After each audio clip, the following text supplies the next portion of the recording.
Life is full of regrets, but there are two kinds. There's the regret where I regret what could have been. There's also the regret of what should have been.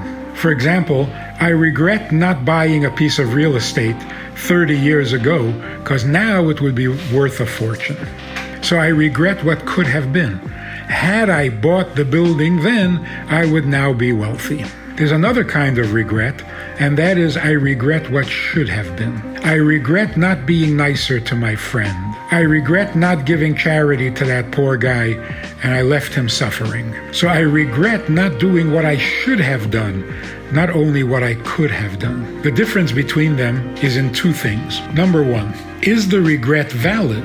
If you regret what could have been, are you even sure that there is anything to regret? Listen, a guy says, I could have bought that building for $9 30 years ago, and now I would be rich. Well, you can't really be sure of that. It could be that if you had bought that building for $9 30 years ago, you simply would be out $9, or worse. So you don't know for sure that there is anything to regret.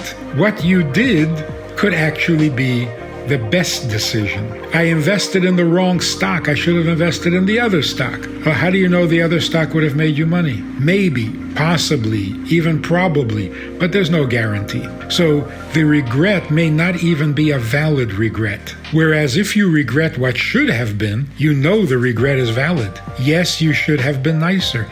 Yes, you should have been kinder. Yes, you should have been more respectful. It's for sure. But there's also another difference. If I regret what could have been, does that change anything? Does that improve anything at all? I regret not buying that building.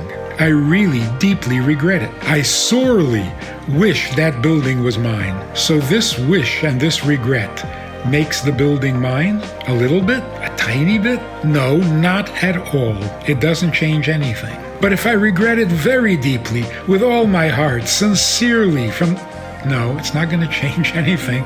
The building will not become a little bit yours. Whereas when you regret what should have been, I should have been nicer to my friend, the regret itself makes you nicer. If you truly, sincerely wish you had been more sensitive, then you have become more sensitive. If you really regret having been disrespectful to your mother, then you have become more respectful. The regret accomplishes something. It moves you to where you need to be. So if you're going to have regrets, skip the ones about what could have been. The only valid regret is what should have been. And by regretting what should have been, by the regret itself, you are becoming closer to the goal and to the objective. You are now more of what you should be, and that's the regret that takes you there. That's worth your effort and worth your time.